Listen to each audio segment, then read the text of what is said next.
राजे क्षीरसागर बदनाम होतेच, आता यांच्या पुत्रांनी हा नवीन पराक्रम केलेला आहे। अशा या क्षीरसागर पिता पुत्रांपासून आपली मुलं सुरक्षित ठेवावी, नवीन पिढी बाद करायला एक क्षीरसागरांचे सुपुत्र कारणीभूत आहेत का? राजे क्षीरसागरांनी नैतिकता जपासून तपासून त्यांनी राजीनामा द्यावा। कोल्हापूर शहरामध्ये जुगार, मटका, गांजा आणि कॅसिनो जे लोकप्रतिनिधी असतात, ज्यांना जनतेने निवडून दिलं असतं, त्यांनी जुगार खेळणं, कॅसिनो मध्ये जाणं हे योग्य आहे का? 10 दिवसापूर्वी हा व्हिडिओ माझ्या मित्रांच्या सहकार्यातून हाती लागला। थोडा वेळ झाला, मी गावी गेलो होतो। व्हिडिओचं गांभीर्य लक्षात घेता जे लोकप्रतिनिधी असतात, ज्यांना जनतेने निवडून दिलं असतं, त्यांनी जुगार खेळणं, कॅसिनो मध्ये जाणं हे योग्य आहे का? कोल्हापूर शहरामध्ये जुगार, मटका, गांजा आणि कॅसिनो हे फार प्रमाणात वाढल्यामुळं आपल्या जिल्ह्यातील नवीन तरुण पिढी बाद होत आहे।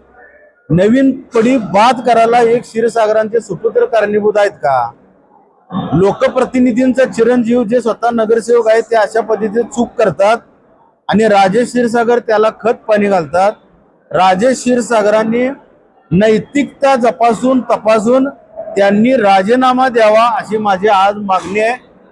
ते जर देत नसतील तरी त्यांचं स्वागत, पण जनतेने अशा या क्षीरसागर पिता पुत्रांपासून आपली मुलं सुरक्षित ठेवावी।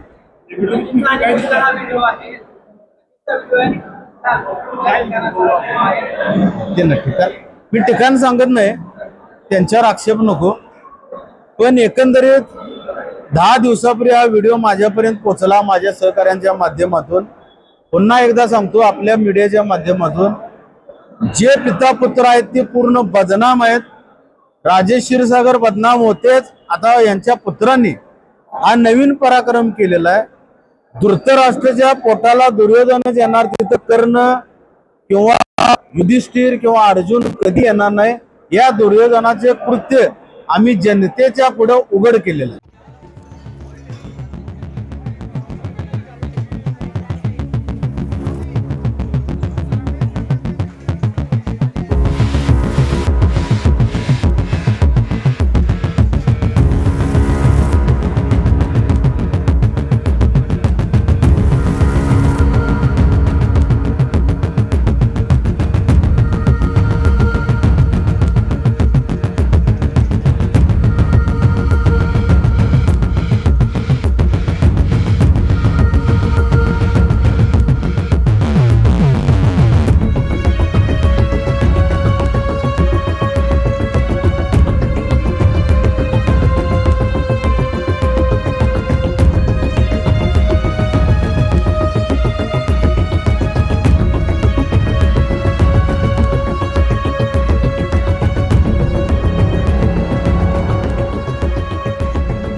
अशाच नवनवीन अपडेट्ससाठी डिजिटल कोल्हापूर चॅनेलला सबस्क्राईब करायला विसरू नका।